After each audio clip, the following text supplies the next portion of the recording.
Kas ta filologija ir kas tie filologai, turbūt kiekvienas jų randa savus atsakymus, dažnai nekonkrečius, tad norėčiau atsispirti nuo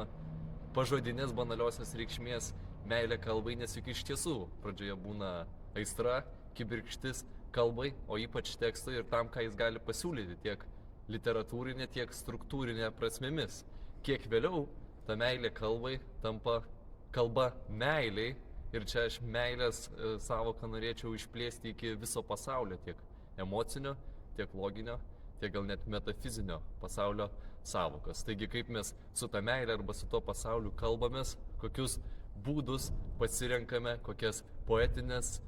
morfologinės, sintaksinės, leksinės formas, jog ta komunikacija tarp žmogaus ir pasaulio būtų daugiasluoksniškesnė.